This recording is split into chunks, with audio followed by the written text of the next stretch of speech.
As we were just reflecting with Ambassador Lute, I don't think many of us wanted it to be a pressing security issue of our time, but recent developments in Europe have made it so.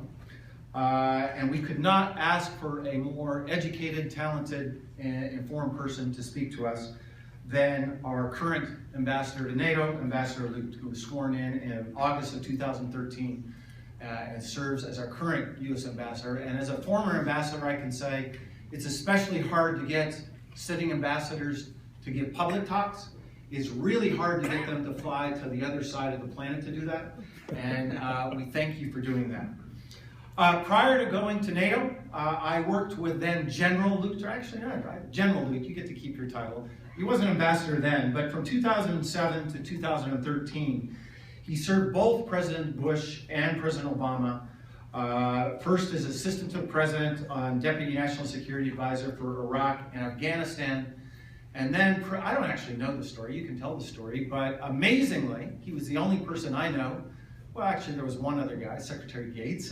So there were two senior figures that in the transition from Bush to Obama, which I was a part of, agreed to stay on and basically accepted and worked on that same portfolio for President Obama and the Obama administration until going off to NATO. Now, we were just joking compared to that job. I remember that time when we were together at the White House.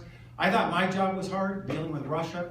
But my job dealing with Russia in the reset years was nothing like dealing with his portfolio in the first 2 years of the Obama administration. And so when I saw it was announced that he would become the U.S. ambassador to NATO, remember the announcement and getting there takes some time, I thought, this is going to feel like retirement for General Lute. And by the way, he lives in this fabulous house with a fabulous staff. I thought, this is perfect for somebody who has just done 6 or 7 years in the trenches at the White House dealing with our hardest issues. Didn't work out that way, but I can think of no better person to have in that job when I think about our security and the security of our allies than Ambassador Lute. His title today is Wales to Warsaw, NATO and the Current State of Transatlantic Security. Please join me in welcoming Ambassador Lute to FSI.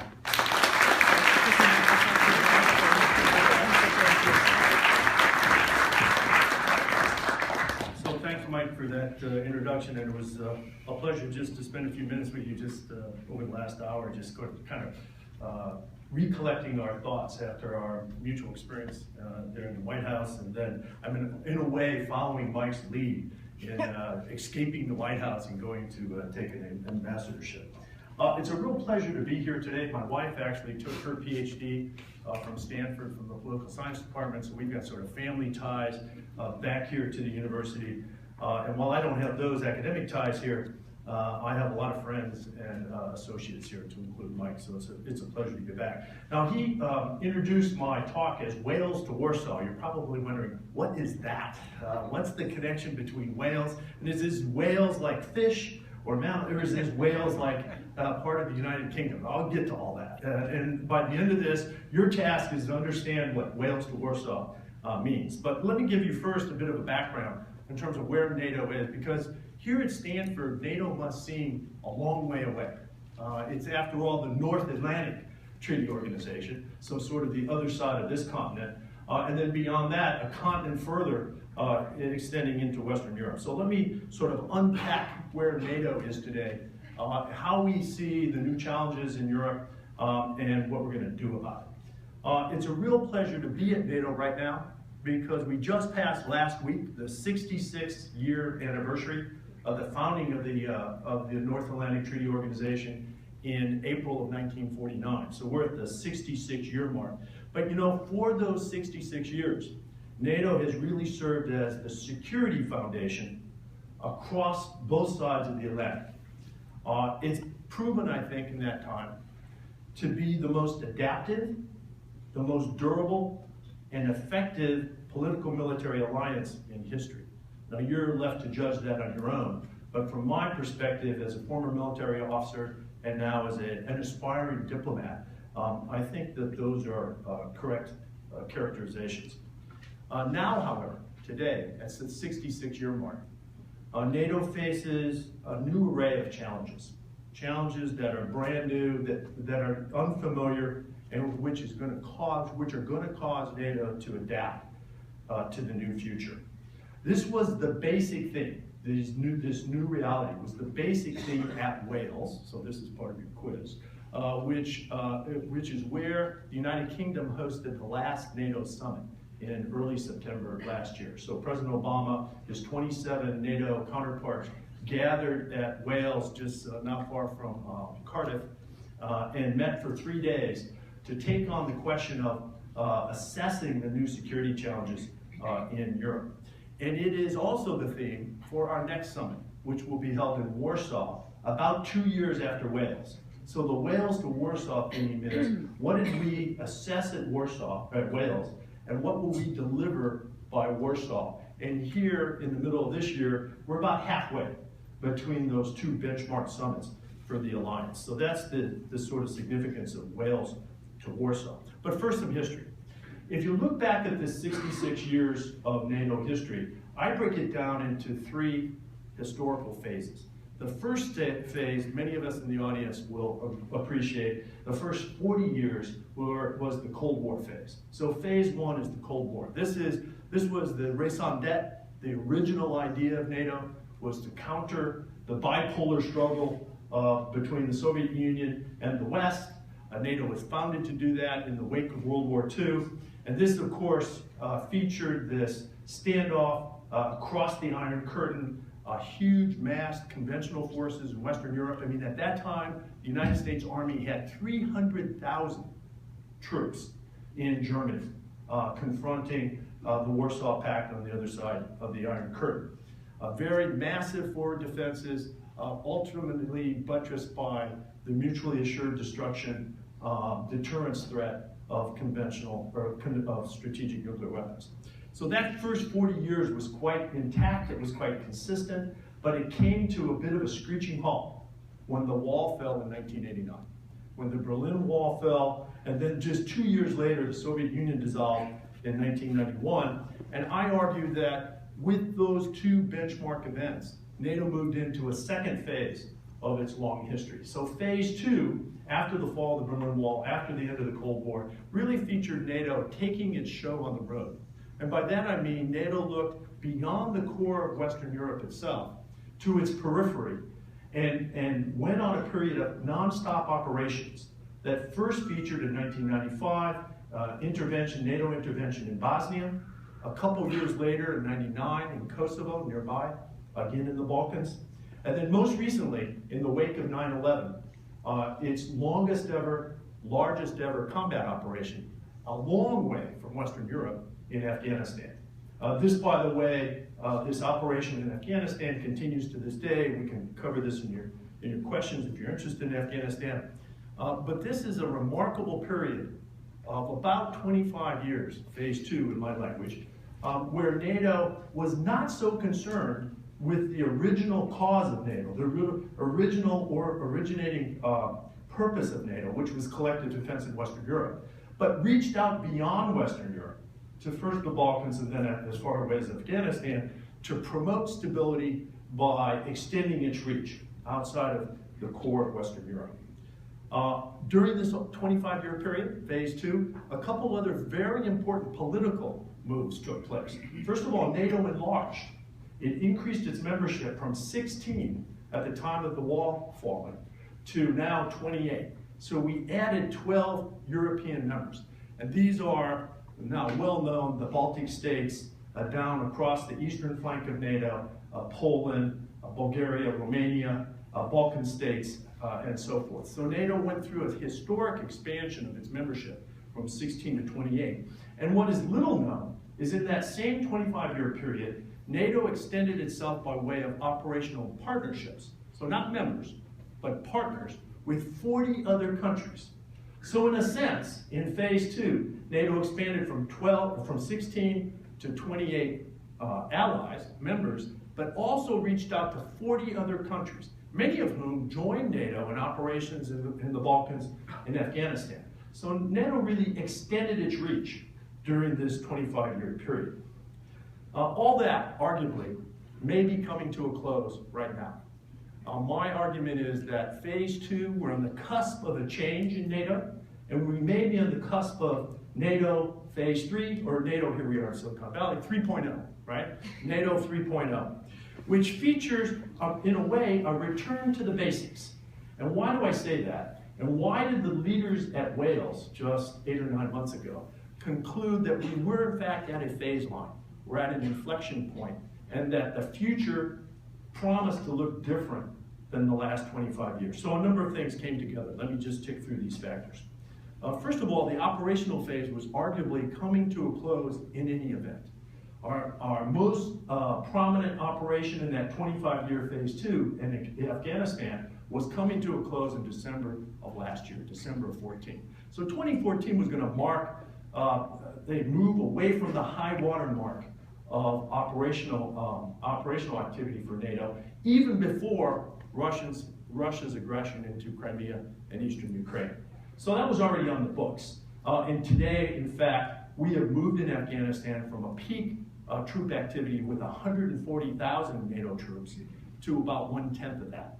And we've moved from a combat operation in Afghanistan in December of 2014, just last year, to a non-combat train, advise, and assist mission. So this is just fundamentally different quality in operational pace in Afghanistan. And that was going to happen well before Putin moved into Crimea.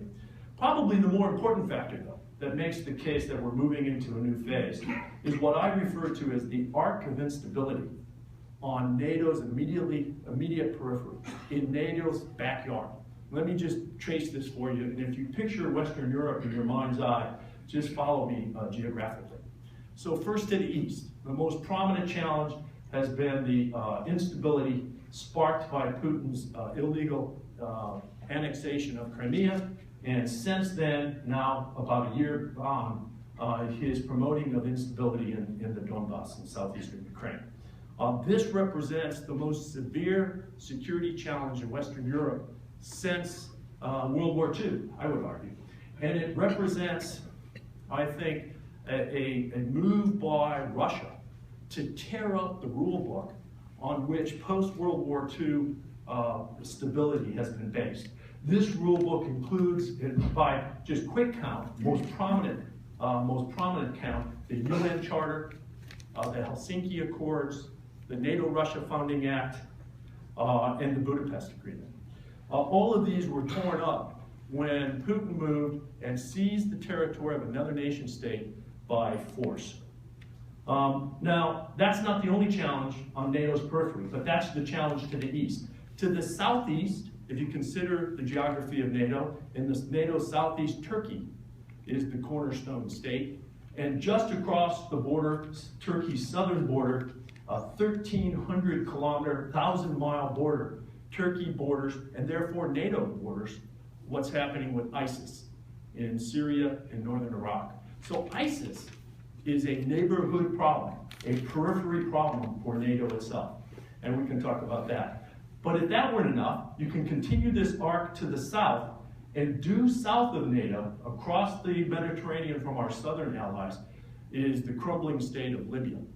And just south of Libya, across the Maghreb, or the Sahel, in your mind's eye, if you picture North Africa, you see instability extending from Mali, through northern Nigeria, through Niger, through Somalia, and then curve the arc up through the Arabian Peninsula, now Yemen, and I would extend it all the way back into my focus area up into South Asia, South and Central Asia, so Afghanistan, Pakistan, and so forth. So what's different about this new phase in NATO, and what really consumed a lot of time at the Wales Summit, with President Obama leading the way, was a discussion of how things were categorically, fundamentally different because of what was happening in NATO's neighborhood. Meanwhile, on the economic scene, NATO is also beginning to recover, but only beginning to recover from the single worst economic crisis in NATO's 66-year history. This is the global economic recession that, by my count, can be marked as beginning in 2008. The US, gratefully, is sort of leading the recovery out of that recession, out of that financial crisis. But we shouldn't conclude that just because we're recovering, that our 27 NATO allies are. They're not. It's a very mixed bag. And you can see this probably most prominently with the financial crisis that continues in Greece today. So you have the end of the operational peak, you have passed the peak, you have new crises on the periphery, and you have this sustained challenge on the economic front. All these factors combined at Wales for the leaders to conclude that we're probably moving in historically into a new phase in NATO. So let's call it NATO 3.0. What is NATO doing about this? How is NATO, a large 66-year-old institution, responding to this new phase? As you can appreciate, whether you're Stanford University, the US Department of Defense, or NATO, big organizations like that don't turn on a dime. They take a while to adapt. But the charter that we've set for ourselves is that the discussion that began at Wales in September of 14 will have to deliver, we'll have to produce results by July of 16. And we're about at the Warsaw Summit, and we're about in the midst of that process now. Let me tick off 4 things that I count as the primary agenda items as we move from Wales to Warsaw. So first of all, NATO's internal adaptations. What is NATO doing about NATO to respond to these factors that I've outlined? The shorthand for NATO having to do with internal response is what we call the Readiness Action Plan, the RAP. You'll find it maybe a little humorous that the committee members in NATO headquarters deal with this are of course known as RAPsters. But the Readiness Action Plan has to do with how it is NATO is going to change its force posture, which for 25 years was designed to do one task, which was take its show on the road and conduct operations, but which now faces a new set of demands, and we don't have the tools readily in hand for the tasks required by the new reality. So we have to really shift gears as we move into phase 3. The Readiness Action Plan has essentially one common theme, and that is we're moving back to basics. So for NATO, what that means is we're moving back to our founding doctrine. And the founding doctrine is the collective defense, the mutual defense of the North Atlantic area. This is enshrined in Article 5, the 5th article in the Washington Treaty, which of course was signed in 1949 and still governs the alliance. So what does that mean? What does returning to Article 5, the primacy of Article 5, mean in this new setting? It means NATO's making the following changes. So first of all, we're acknowledging that the threat in the East is most obvious and of greatest concern, greatest anxiety to our easternmost allies. So geography counts here. And if you live in the Baltics today, or Poland, or Bulgaria, or Romania, you really feel the anxiety generated by the security challenge with Crimea and the Donbass. And there's a demand. There's a demand within the alliance to respond to that anxiety, to respond to that challenge. What are we doing about it? A number of things. First of all, today, as we sit here in beautiful California, American soldiers, sailors, and airmen are actively exercising across that 6 ally expanse. So by 6 allies, again, starting in the east, the Baltics, the 3 Baltics, Poland, Romania, and Bulgaria. We have American troops on the ground today exercising with those allied formations. Our troops are about doubled in size by other allies also exercising with those six alliance members. We're doing likewise in the air, and we're doing likewise in the Baltic and Black Sea. So we have dramatically increased our day-to-day presence, NATO's footprint, if you will, and taken it to the east where previously, frankly, we had not been. So ever since those allies joined the alliance, they have enjoyed the promise of Article 5. They've read the Washington Treaty, they get it, they've signed up for NATO, but they've never really seen it in action. They've only seen it during the operational phase, outside of Western Europe. And so now we're proving to them, in effect, by our presence, that Article 5 means what it says. And that an attack on one would be considered an attack on all. These measures have really 2 purposes. One is to reassure them, and to simply prove to them, demonstrate to them that Article 5 means what it says. But secondly, there's a message here for Russia too. And that is that the tactics used in Crimea, the tactics used in the Donbass don't play on NATO territory. And that the defense of Estonia, Latvia, Lithuania, Poland, and so forth is just as important to the NATO alliance as the defense of the UK, Italy, or the United States. And so we take Article 5 seriously, and these allies will be defended as the treaty demands.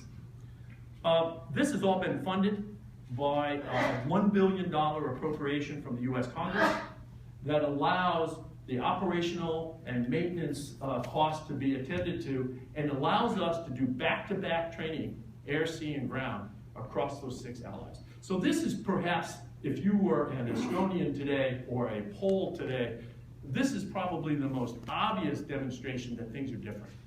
They actually have demonstrable NATO presence on their soil. At Wales, the leaders, led by President Obama, declared that these assurance deterrence measures would continue, quote, as long as necessary. So this is not a short-term, it's going to happen this month and we'll see you in another 6 months. They are back-to-back, they're persistent, and they're going to continue as long as necessary. Now, the second thing that's going to happen that is going to take us a bit more time after this immediate response measure is that we're going to change the way we're postured inside NATO. Across that eastern flank, there is not today a single facility that flies a NATO flag. Why is this? Well, these eastern flank allies were added during this operational phase. It didn't appear that we had a collective defense problem in the east because we were in partnership with Russia. And we were busy elsewhere, in the Balkans and in Afghanistan. Things have changed now, so we're going to this year, in fact, in the coming months, raise the first 6 NATO flags at NATO facilities across the eastern flank. Now, these are not going to be large, imposing, expensive facilities, but they're going to be politically and diplomatically very important symbols that NATO is here to stay. And I can describe these facilities in more detail if you like. Behind those 6 flags and the forward presence, back in the core of Western Europe, we're also fashioning for the first time a ready reaction brigade of about 5,000 ground troops, which will be for the first time in NATO's history, so not in phase 1 and not in phase 2, on only several days' notice to move. In military language, that means from the time the flag drops and this force is alerted that it's ready to go to its destination. It'll be formed up and assembled in the Western European countries, but it'll obviously have as a priority for deployment any of those 6 Eastern allies. And we should think about this as the backup, the punch behind the modest forward presence that's there already. So we're fashioning a response force, if you will, and we're moving it to much higher readiness. The third thing we're doing is creating a 3-star. So in the military language, a 3-star, Lieutenant General-led headquarters is a very senior headquarters. We're creating a senior headquarters in the east, which will be stationed in Poland, which will serve as the command and control and planning headquarters for all of which I've just described. So both the persistent presence, the 6 flags will all be commanded by one, I suppose, larger flag. It's a 3-star flag. And that headquarters is being stood up now. The U.S. is contributing staff officers to that. I imagine that all 28 allies will contribute to the stand-up of this command and control headquarters. So all these things are taking place. Now, this represents a brand new posture for NATO. NATO didn't do this during the Cold War. In fact, obviously during the Cold War, none of these 6 allies were allies. In fact, they were either SSRs, Soviet Socialist Republics, or they were part of the Warsaw Treaty Organization. So this is brand new to them. It's also, in terms of the quickness of the response force, it's a measure that we didn't set for ourselves at any time in NATO, previously in NATO's history. So this is a new and sort of major muscle movement for the alliance. And NATO's got to do 2 other things, I think, fundamentally, with regard to the challenge in the East. One is, on top of everything I've described, it also has to come up with an answer of how does NATO respond? And how do allies nationally respond?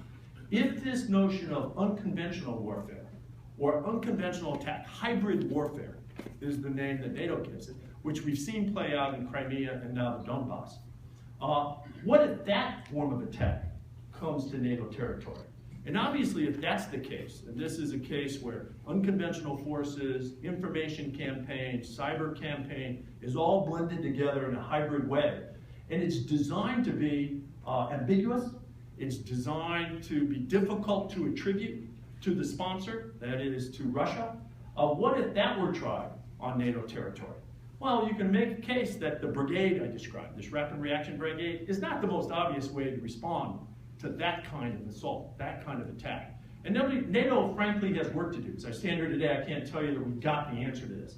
My guess is we will end up with a solution which is special operations forces based and will be a bit of a hybrid package in response to that kind of hybrid assault. We can talk about that more in questions and answers. Look, as you line up all this response, NATO response to the threat from Russia, the challenge from Russia, what it really underlines is that NATO's got to replot. It's got to reassess its fundamental relationship with Russia, which, since the dissolution of the Soviet Union, has basically been one of partnership and the potential of cooperation with Russia. And while most NATO allies believe that that's still the long-range goal and our long-range aspiration, it's clear that today we don't have the partner in Russia that we imagined that we've had for more than 2 decades.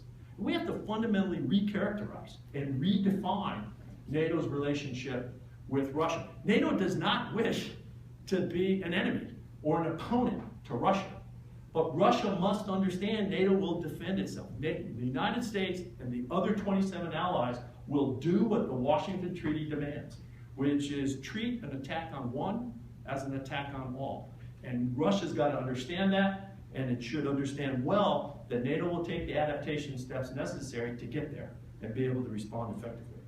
But redefining our relationship with Russia, I think, is a tough political challenge that we're really only in the beginning months to tackle. All of that was response number 1. I'll tick through the other 3 pretty quickly. Second of all, we have unfinished business. So look, as we pass from phase 2 to phase 3, we have unfinished business from phase 2. We still have 5,000 NATO troops in Kosovo at the 16-year mark, by the way, after the bombing campaign in 1999. We still have about 14,000 NATO troops in Afghanistan at the 13-year mark.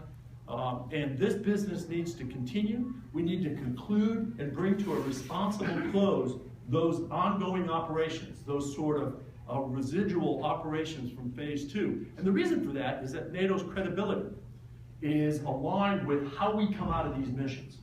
If we simply walk away and leave chaos in our path, that won't speak well for NATO's credibility, and others who are looking at NATO as a responsible organization will judge.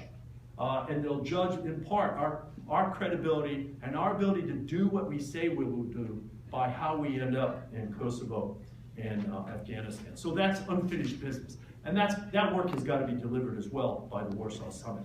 The third key item for Warsaw is that we have to reinvest in these 40-plus partners, these nations with which we have operational associations. Why is that? It's because in the last 2 decades, in phase 2, NATO learned that these partnerships are really quite potent. They're really quite valuable. Why is that? So for the partner, so take Finland or Sweden, for example, they get access to world-class sort of gold standard military exercises, military training. In some cases, they have officers embedded in NATO staff. They get access to how things are done in a world-class military organization. And while they're not allies, and these partnerships don't carry the pledge of Article 5, so we have no mutual defense obligation to Finland, for example, or Sweden, or Georgia, or Ukraine, for that matter, who are also partners, right? They do gain from their relationship, their partnership with NATO. NATO too gains, because with these 40 partners, we gain political diversity, which we would not otherwise have in the Council of 28. What do I mean by that? So in the Council, if we talk about these issues along the arc of instability, along our periphery, we talk about them, if we talk about them without our partners, we talk about them with no Arab state present, no African state present, no Asian state present. And yet when I describe the challenges in NATO, you can see how vital contacts and political consultations with Arabs, Africans, and Asians just might prove to be. So it's a two-way street. They get access to high-end military capability and exercises. We get political diversity inside the North Atlantic Council. So this 20-year experience with partnerships, I think, has really demonstrated and proven to NATO itself that these are worth investing in. So I think the next thing we have to do on my list of 4, the third thing is by Warsaw, reinvest in these partnerships. And then finally, by Warsaw, we're going to deliver some very high-end shared capabilities, military capabilities, that are expensive. In particular, 2 capabilities stand out. First is an ISR, an intelligence, surveillance, and reconnaissance drone, which 15 NATO allies are pooling resources and buying 5 US-bought, US-produced Global Hawk unmanned aerial vehicles. These will be NATO-owned and operated. They'll be funded by these 15 nations. They'll be based in Sigonella, Italy. And for the first time, NATO will have a high-end, a long-endurance, high-altitude ability to surveil the ground. You can imagine how useful this would be today if we were overflying Western Ukraine on the invitation of the Kiev government and had the ability to look into Eastern Ukraine and determine what was happening with credibility on the ground. In particular, right now, for example, the pullback, the withdrawal of heavy weapons from the line of contact in southeastern Ukraine. NATO does not today have the ability to do that surveillance. It will beginning next year. So that's a high-end capability that features pooled resources that are really going to have a dramatic military capability to the alliance. The second is missile defense.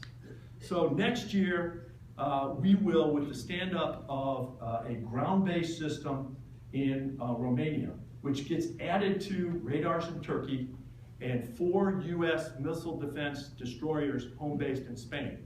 We will inaugurate the world's most sophisticated NATO-operated missile defense system, integrated missile defense system. Now, if our Russian colleagues or others might say, well, this is exactly what we've been talking about. This is the missile defense system that is a problem in the NATO-Russia relationship. And I will tell you what we consistently have told the Russians over the years, which is this is not even oriented on Russia. It's oriented on the ballistic missile delivery systems in Iran. And in most cases, these systems, the orientation of the systems cannot be moved. So, for example, the one that we're about to open in Romania is a building that is oriented towards Iran, not Russia. And we've never been able to get a good answer from our Russian colleagues as to how they imagine that this building would be picked up and oriented to the east against Russian ballistic missiles. The bottom line is that both the Global Hawk system and the ballistic missile system is coming online next year and will be delivered and showcased at Warsaw. Now, when you add all this up, the internal adaptations, what we're doing with unfinished business in Afghanistan and Kosovo, what we're doing with partners, and what we're doing with regard to new capabilities, there's a pretty sizable financial bill that has to be paid. None of these things, none of these priorities for NATO comes cheap. And quite frankly, the current status of NATO funding is disappointing if you're an American taxpayer. Here are the facts. If you look at the GDPs of the United States compared to the GDP of the other 27 allies combined, you have rough parity. They're roughly the same. However, if you look at defense spending, you have twice as much defense spending out of our economy than you have out of the combined non-US allied economies. So if you break that down a little differently, the United States spends about 70% of the NATO total on defense spending, and all the other 27 contribute to the 30%. Now, as congressional delegations visit US NATO, my mission, you can imagine that this is topic number 1. They're interested in all this other stuff I've described, but they're really interested in this pattern of underspending, underinvestment by our European allies in their own defense. And so at Wales, leaders took a big step forward in this regard, and all 28 allies frankly led by President Obama and Prime Minister Cameron from the UK, our Wales host, right? For the first time in NATO history, all 28 agreed that 2% of each nation's GDP, so 2% of 28 GDPs, should be devoted to defense. Now, what's interesting about this, so that's a great aspiration, right? It's a measurable metric, it's a good goal. But the reality is today, only 4 of the 28 allies, led by us, only 4 of the 28 meet that benchmark, the 2% benchmark. Now, what's equally interesting is that since Crimea, 4 more are almost there. Guess which 4? Okay, the closer you live to Russia, the higher your defense spending is going. So the club of 4 is about to expand to 8 at 2%, and another 7 allies. So now if you add this up, we're at 15, more than half of 28. Another 7 are en route with, to 2% with modest increases now. And quite frankly, given the mixed bag of economies and economic recovery from this recession, that's actually pretty good 6-month progress on where we started. But at Wales, the commitment we've made is that we will show and tell on defense spending. And we will remind the leaders who sit in Warsaw 2 years after they pledged at Wales just how they're doing on the miserable metric of defense spending. And we are making a hard run at trying to bring better equity and better shared responsibility, shared burden to defense spending in between Europe and the United States. We'll see how that goes. It's important to remember, though, that among the 28 economies, you have a very mixed bag in terms of economic recovery. So you can't go to Italy, for example, and go to Prime Minister Renzi and say, no matter how your economy is doing, and no matter how hard you're under pressure to balance your budget, and no matter how poorly your growth is in Italy, we expect you to just categorically spend 2% on defense. Well, if he actually did that, he wouldn't be Prime Minister very long, okay? Because remember, these 28 are also all democracies. So they all have to respond to a variety of domestic demands as well as defense spending. So it's a bit of a mixed bag. But the pledge I can give to you, and the pledge that we've been charged to present by President Obama, is that we will keep the light and the heat on this issue. And at Warsaw, we will show and tell. And if a leader came to Wales and made the pledge, his economy is recovering, and he fails to meet the pledge, then we will show and tell. And you know, it's a bit of a hardball approach to this, but we have suffered for too long with this disproportionate burden sharing. And quite frankly, the challenges that I've outlined today demand a response. So if NATO is the whole life insurance policy for NATO allies, so this is whole life, right? Most expensive, and so all of what our insurance advisors probably advise us not to have, right? It's important to pay the premiums, okay? And the premiums for the whole life insurance policy represented by the Washington Treaty is 2% of your GDP. We'll see how that goes. Well, look, as you add all this up, we've got a lot of work to do. We have big aspirations set for us at the Wales Summit, and we have a lot of work to do to execute those chores, those charges by Warsaw. But I can tell you that I'm actually quite optimistic about it. You know, NATO, this is not the first time in NATO's 66-year history that it's had to adapt. I mean, think of the adaptation 1989 to 1991, where NATO thought it was doing exactly what it was charged to do for 40 years in phase 1, and suddenly the world changed. My sense is we may be at another one of those moments, another one of those sort of strategic phase lines or strategic inflection points, when we look back on 2014 and 2015, we'll say, you know, NATO was moving into phase 1, and my guess is when we do that some years from now, we'll say, you know, NATO adapted in that phase line just like it did previously. So let me stop there and see what your questions are, and maybe we can have a bit of a conversation. And I'm happy to go into any further detail on any of this.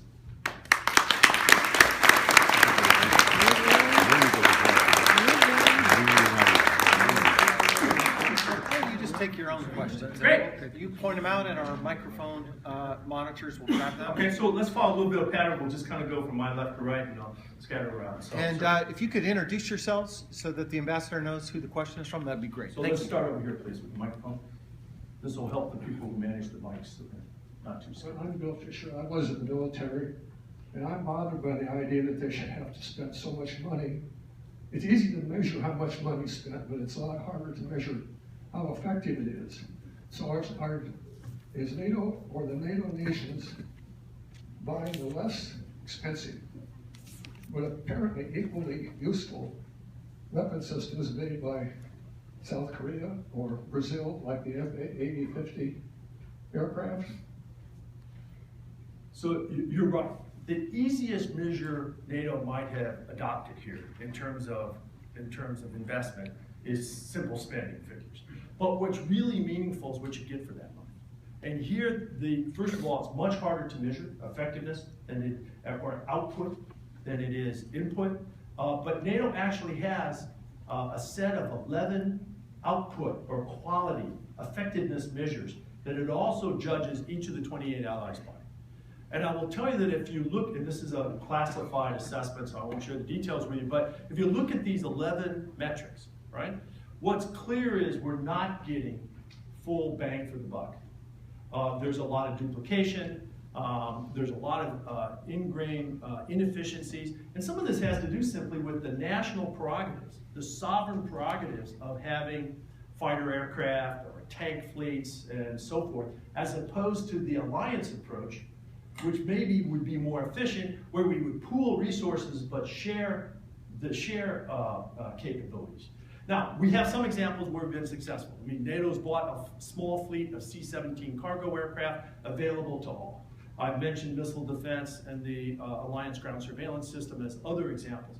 But there's much more potential here for NATO to be more efficient in its spending. The problem is, again, it bounces up against the sovereign national prerogatives of, for example, a country like the UK, France, or Germany, or Italy, the next 4 largest economies, right? Wanting to have their own national systems rather than more efficiently pooling with NATO. We're not past that yet. And so it's a very valid point, and I'm probably as dissatisfied on this point as you are. Please, let's go here and then right here. Thanks. Scott Bain, I am an alum and a research assistant here at CSAC. I'm curious about the implications of the political upheaval in NATO countries. So you have UKIP and the Scottish National Party in the UK, which are more inward-turning. You have the National Front in France and Tunisia and Greece, which are openly pro-Russia. So what are the implications of those parties' influence and gain in power, and what can be done about that? Well, of course, one of the founding characteristics of the allies, of the alliance itself, is that these are 28 democracies, right? And in the course of these, the progress within each of the 28 democracies, to include the examples you just cited, right? You're going to have waxing and waning across the political spectrum. I think you're likely to recognize this as Americans, right? I mean, we're not completely consistent here in terms of the way the political winds blow. But the alliance has been able, over its 66-year history, to accommodate these sorts of domestic political shifts, so long as the ally in question continues to adhere to the basic principles of democracy. So some of the shifts, some of the leanings that you described are entirely within the confines of the democratic process in those countries. And so NATO doesn't have a view on some of these parties that may be swinging further left or further right, so long as the structure of the ally itself sort of retains the principles of the treaty, which is the fundamental principles of democratic principles. Now, you might wonder, I mean, look, I think today the Prime Minister of Greece is visiting Moscow with the potential of talking about a bailout that he might get from Moscow that he might not get from the EU. Does this concern NATO? Yeah, this really concerns NATO, given what's going on the eastern flank, as I've described, and the security challenges posed by Moscow. So that's not a welcome political event. But that government from Greece, which is visiting Moscow, is duly elected. So it was elected inside the confines of the democratic process. So NATO tolerates that, and there's space inside the alliance for those kinds of political shifts. So we don't discipline anyone for leaning a little left or right. I mean, that's all tolerable. So let's go here. So we have 3 right here in the center, please. Yeah, hi, my name's Mike Gerson. I'm a visiting scholar here, specialist in 18th and 19th century Russia. I have two questions, but I'll just forego one of them, which is the larger question of why NATO continues to exist, given that its raison d'etre, as you put it, ceased to exist in 1991. But my real question, my fundamental question is this, very simple. Did NATO, did James Baker in 1990 give an assurance to Gorbachev, as he says he did, and as Jack Matlock says he did, an oral assurance that NATO would not move eastward after incorporating Germany? Right, so I should probably pass this question to my host. So look, I'm a student of the historical record here too. I simply don't know.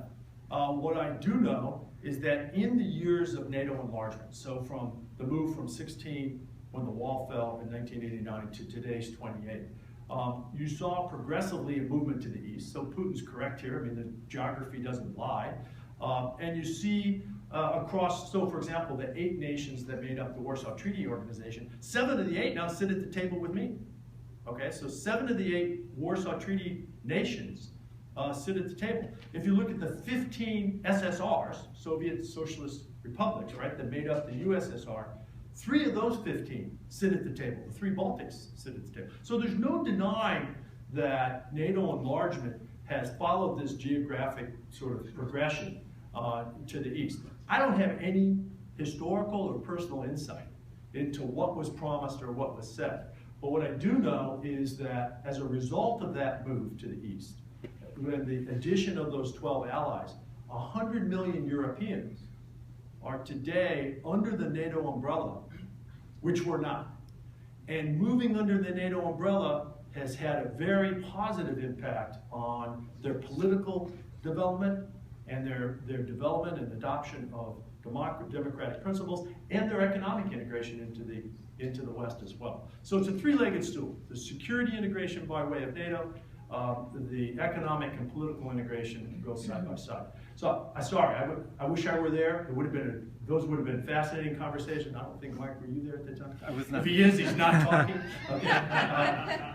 But I think that it's not clear to me. And if you go back, and there is some documentation, right? So, for example, in 1997, the NATO-Russia Founding Act was signed.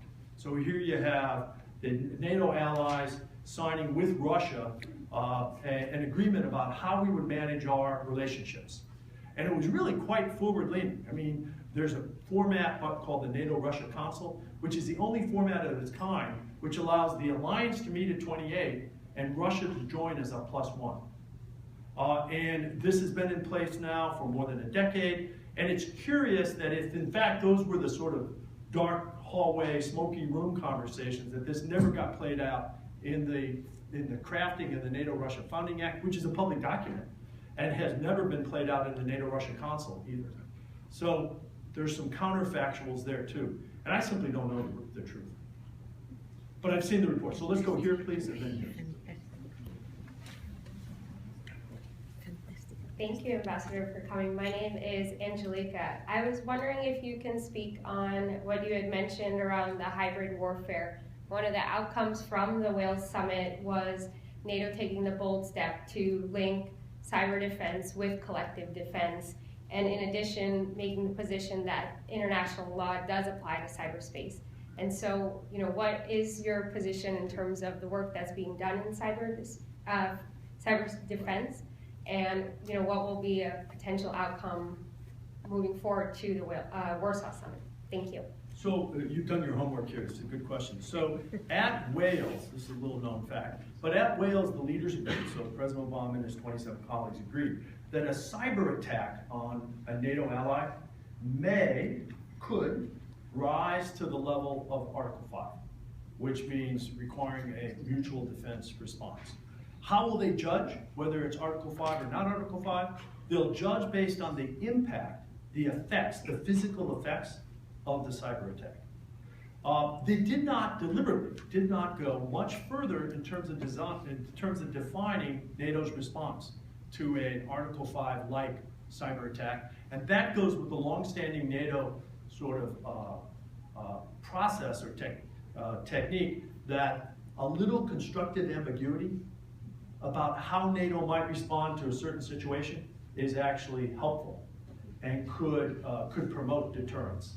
So it's useful for a potential cyber attacker to wonder just what did NATO mean by a cyber attack potentially equating to or invoking an Article 5 response. And that's where the position stands right now. Now, inside cyber defense as a category, NATO has defined for itself where its responsibilities lay.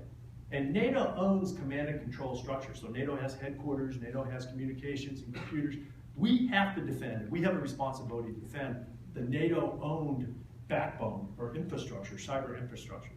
We've also laid out the responsibility, though, of the 28 allies nationally in terms of what they have to do to defend their national military infrastructures, which in a time of crisis expect to plug into NATO's spine, NATO's backbone. And I will tell you that the US cyber defense capability is not yet up to NATO standards, okay?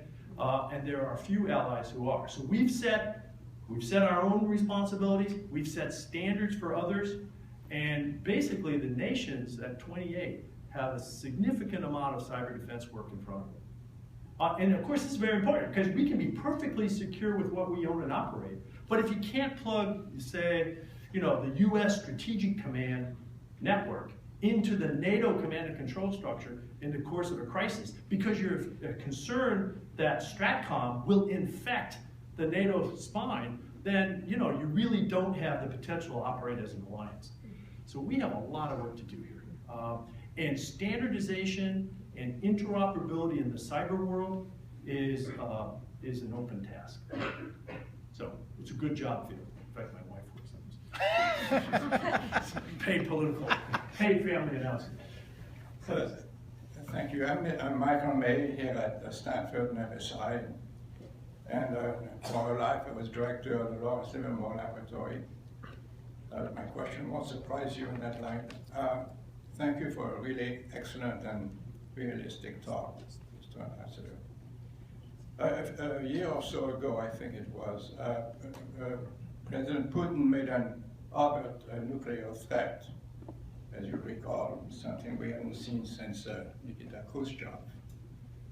And that threat didn't surprise folks such as I, who have looked at the Russian military doctrine with respect to nuclear weapons, which states that unlike the days of the Cold War, there could be utility to tactical nuclear weapons to terminate peripheral conflicts, to use their language, on favorable terms.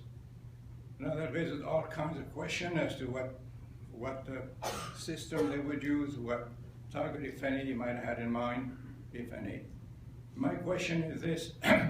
In the Wales to Warsaw program, which you described, is NATO considering some nuclear weapon element? So, good question. So, let me just reflect a little bit on that, and I'll get to your punchline here in just a second. So, you're right. If you examine carefully the most recently published Russian military document, it features some things that, to our ears, sound quite offensive and quite destabilizing, quite disturbing. In Russia, however, if you go back and look at the history of these public pronouncements of Russian military doctrine, and you probably perhaps studied this, you'll appreciate that Russia has always had a more continuous spectrum between conventional operations and nuclear operations that extend across the continuum from sort of conventional military tanks and aircraft and so forth through tactical nuclear weapons and up into the strategic nuclear weapon realm. And they've, over time, they have stood with a policy or doctrine, military doctrine, that shades the boundaries between these and tends to make them quite continuous. In the Cold War, of course, we matched in an effort to deter that sort of continuum, we matched a lot of Russia's force posture, nuclear force posture on the ground. So they deployed tactical nuclear weapons, we deployed tactical nuclear weapons. They deployed intermediate range, medium range, we did the same. And then of course we had the standoff on the strategic end of the spectrum. Since the end of the Cold War, however, NATO has taken the following adjustment to their nuclear force posture. First of all, primarily, NATO has declared we will remain a nuclear alliance. So NATO today is a nuclear alliance. We have nuclear weapons. We have said we will remain a nuclear alliance as long as nuclear weapons exist. So we're in for the long haul. Where we make a distinction, though, with Russia is that we do not intend to try to match them quantitatively. And we make a sharp distinction that the primary purpose of these weapons is not to bring us some sort of conflict to a prompt end or to escalate up the chain and so forth, but rather to serve only as a deterrent. So there are some sharp distinctions between the way Russia talks about its nuclear capacities and the way the alliance talks about ours. Now, this actually falls into a bigger pattern, however. And I think that not only with regard to talking about the use of nuclear weapons or threatening the use of nuclear weapons, but the way Russia plays out on the ground with large unannounced military exercises bounced right up against NATO's boundary, to the way Russia is flying on a routine basis, hundreds of times last year, fighter aircraft, combat aircraft in international airspace, crisscrossing civilian passenger aircraft routes with transponders turned off, without filing flight plans, and with denying contact to civilian air traffic controllers. This is outright irresponsible and dangerous. I mean, probably everybody in this room has flown on those commercial air routes, and you're probably sleeping at the window seat. Someday you're going to open your eyes on the window seat, and a Su-27 is going to go speeding by unannounced. That's happening today in European civilian-controlled airspace, and it is flat irresponsible. So this sense of grand pronouncements and sort of thumbing your nose at international standards and responsible behavior goes well beyond the nuclear doctrine, the nuclear military doctrine, which is there for everyone to read. But it goes further into some behavior that Russia is promulgating as well. Now, we sail U.S. Navy ships into the Black Sea. It's not unusual for them to get buzzed, that is, low, high-speed passes right over our Navy ships by Russian fighter aircraft. This is simply dangerous, and it ups the ante in terms of the potential for miscalculation and accident in a way that can be very destabilizing, especially given that we're dealing with a bit of a pressurized situation already with Russia. So there's a number of behaviors. Even if you set aside the seizing of Crimea and the destabilizing of southeastern Ukraine, which are another set of whole irresponsible behaviors, right? The air activities, the activities at sea, and things like publishing this nuclear doctrine just represent Russia as a less than responsible, less than mature international partner. Now, by contrast, what we try to do at NATO is take the long view and say, look, for 25 years we imagined we were in partnership with Russia. It's pretty evident today that we're not, okay? Because a partnership requires at least two willing partners, and we don't have a willing partner right now. But in this period where partnership looks hard, we want to come across as the mature, the responsible, the stabilizing party. And someday, we believe, there's the potential that Russia will return to partnership. But it's clearly not today or tomorrow. It's probably very clearly not under President Putin. Okay? So while we take this long view as the mature, responsible, predictable player, we have to judge carefully what we see across the way by Russia, but not be provoked into over-responding.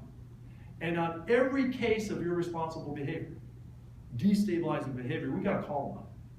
But that doesn't mean we have to over-respond, and it doesn't mean we have to chase their behavior. So it doesn't mean that Russia has a 30,000 troop unannounced in violation of protocol exercise on the border with Estonia, that we've got to muster 30,000 NATO troops and rush to Estonia. We're not going to get into that game. We're going to take the longer view. We're going to be more mature, more measured, because we believe in the long run, geography and political and economic integration is going to lead us back eventually, inevitably, to partnership with Russia. It just may not happen. I mean, remember the Cold War. That was a 40-year phase. I'm not predicting how long phase 3 will last, okay? It may be decades. But NATO wants to posture itself as the mature player.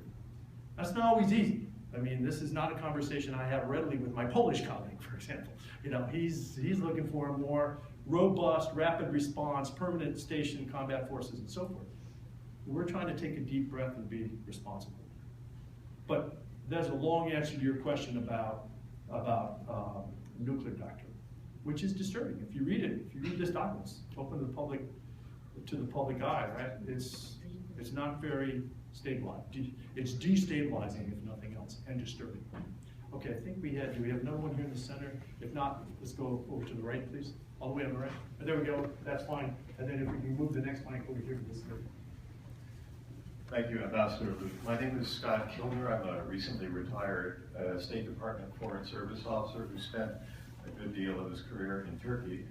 I was wondering if you could speak to a few more, in a little more detail about Turkey's current position within the alliance. It seems to me there are some pluses and minuses that you can point to, but my questions really have two dimensions. One, whether current Turkish policy under the Erdogan government sort of is within the normal parameters that you discussed earlier on sometimes better, sometimes worse within the normal democratic framework, or whether there's something more fundamental going on.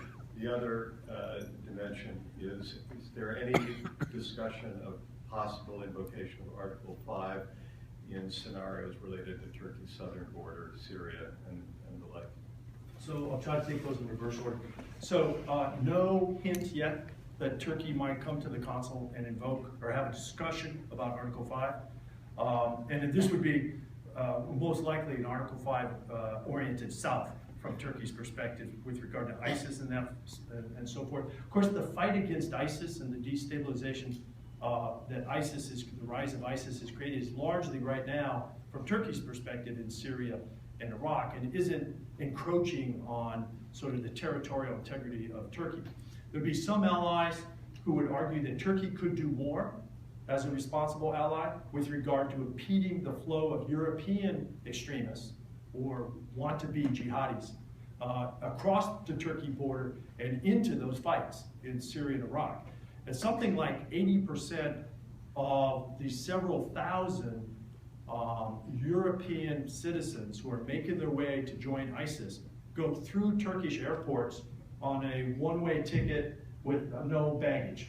It's a bit of a profile, right? They land at the Turkish airports, they make their way across, by land, across the 1,000-mile long, not anywhere close to fully protected, fully guarded Turkish border that you probably know so well. So you can see how the flow here, some of the fuel that generates energy for ISIS comes from Western Europe. And of course, we've seen the blowback play out already with the attacks in not far outside Brussels, an ISIS-created cell, which featured ISIS veterans returning back to Brussels, was foiled. Of course, the attack in Paris was not foiled, and we saw the impact of that. And there have been other attacks. In fact, a year ago, in next month, there was what I think was the leading attack, the leading indicator of this returning jihadi motion, when you had 3 people killed outside the Jewish Museum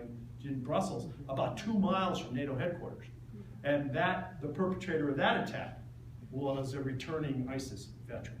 So Turkey's got its hands full. If you only consider from Turkey's perspective the view of security to the south, right?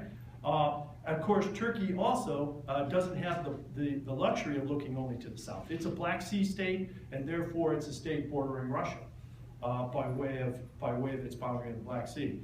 And so it has to look in that direction as well.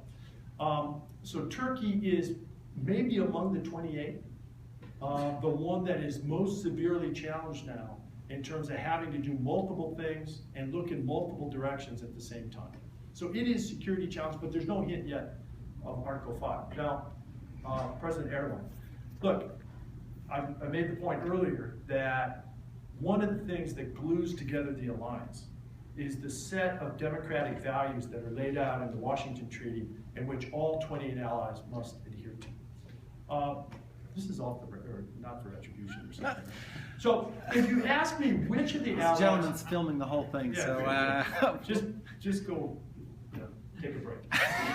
So if you ask me which of the allies among the 28 caused me, as the U.S. ambassador, concern that they may be drifting a bit from some of those democratic values, Turkey would be on that list. I mean, I don't think there's any question. I mean, you don't have a thriving democracy there by a lot of indicators. Now, that's not to suggest they're about to walk away from the Washington Treaty or, break their bonds with the alliance, because for Turkey, NATO still is the foundation. It's the bedrock of security for Turkey. But I do worry about some of the political trends there. I mean, there's no question. You can't look past the repression of the press, the sort of autocratic tendencies of the current government and so forth. So yeah, it's a challenge. But now we'll see. I mean, Turkey's had, you probably know the history much better than I do, but it's had a pretty dramatic sine curve with ups and downs in terms of governance and so forth. In particular, the civil-military relationship over the years has not always looked very democratic. But it's hung on and it's made its way through, so I suppose it will as well. But right now, if there's one ally that's especially challenged, I'd tip my hat to Turkey, because I think they're really pressed. And then we're going to come over here. I think we have time for 2 more questions, okay? These two on the right there. Valerie Koppelman, I'm a community resident here in Palo Alto. I've been to Poland, Ukraine, and Russia about 14 times. I'd like to know, what is your advice for Ukraine? Is it a member of NATO? And do we give them any advice regarding all the incursions that Russia has made into Donetsk and Luhansk? Right. So no, it is not a member of NATO. So it's not among the 28. So the Washington Treaty, the U.S. pledge to the Washington Treaty members that an attack on one is an attack on all does not apply to Ukraine. Now, Ukraine, however, is one of these 40 partners that I talked about, to whom the Washington Treaty does not apply, but with whom NATO has, over the last 2 decades, it has developed an operational experience. So Ukraine has operated alongside NATO in Kosovo. Ukraine has sent forces for about a decade now to Afghanistan and operated inside the NATO command structure. So there are elements of the Ukrainian military that are quite familiar with NATO operations. And I think have benefited from that association with NATO. But the broader reality about the Ukrainian armed forces is that they are essentially unreformed since the dissolution of the Soviet Union. And the bigger problem than the military problem, in my view, is the political problem, because over the last 2 decades, they've not taken the tough political steps to rein in corruption and nepotism and so forth, and the economic problem. In fact, in a sense, the struggle in Ukraine is is a race. It's a race between the solvency of the Ukrainian government. Can it avoid bankruptcy? And the economic impact in Russia imposed by the sanctions and amplified greatly by the energy price, the suppression of energy prices. So that's if you want to know how this is going to turn out, watch the economics here. And in my view, if you look at the West's response in support of Ukraine, you see a pretty modest economic support package compared to Ukraine's needs. So recently the IMF, the International Monetary Fund, just approved a $17 billion package over I think 5 years. The U.S. pledged $1 billion in loan guarantees last year. We got another $1 billion on the books this year with the potential of another. The EU is similar to us. But when you add this up, you're up to $25 billion, and Ukraine probably needs 2 or 3 times that to stay solvent. So that the solvency, the economic solvency, then gives them the political space to take some of the tough decisions that at least the Poroshenko government promises. But it's very hard when you're in a run for your life financially to also make the tough political choices. And oh, by the way, you've got 7% of your territory destabilized by your huge neighbor in the Donbass. So Ukraine is tragically suffering, in my view, from not making the tough decisions it needed to make over the last 20 years, and then really looking to the West today for a lifeline. And quite frankly, I'm not overly impressed with our ability to throw that line out to them and connect. So there's work to do there, but it's mostly political and economic. It's not really much of a military fight. And then there was one more back here, sorry. My name is Nancy Tuma. I'm a retired professor in sociology. For about 20 years, I did research on various other peoples in various republics of the Soviet Union. When you talked about how there was going to be 6 NATO flags, little outposts, Right. I assumed that was the Baltic countries, Poland, Romania, Bulgaria. You got it. I'm concerned about democratization in those former Soviet republics. Became interested in the peoples who live in those systems. There seems like a big gap between the southern border of Poland and the northern borders of Romania and Bulgaria, and I'm wondering about NATO's. Why is there a gap, and should we be concerned about that or not? Right, so the 2 additional allies, who, you're correct in your geography, there are actually 8 Eastern allies running from Estonia down through Bulgaria, with Slovakia and Hungary also adding sort of eastern boundaries there. But Slovakia and Hungary have not registered the security concern that the other 6 have. Now, if they do, we'll raise more flags. I think it's, it's not hugely expensive. We'll reassure them as we've reassured the other 6. But so far, those 2 allies have not asked for the kind of persistent exercise presence. They've not asked for the AirCap, the fighter protection aircraft that we're providing the other 6. And they've been a little more reserved in terms of their request of NATO for assistance. But they've clearly sat in all the meetings where the other 6 have spoken up, and they know that if the politics are right for them, then they can speak up as well. We'll respect that. But you're right, Andrea. So, Ambassador General Doug, I want to thank you for 3 different things. First of all, thank you for a fantastic talk. Truly comprehensive. Hold on, I got 2 more things. Second, thank you for the service in the current job. I think those of you who care about NATO and security of our alliance are going to come out of this talk more assured than not. I most certainly did. And finally, I just learned as we walked in that you're in your 40th year of public service, and I want to thank you for 40 years of service to our country. So thank you for all.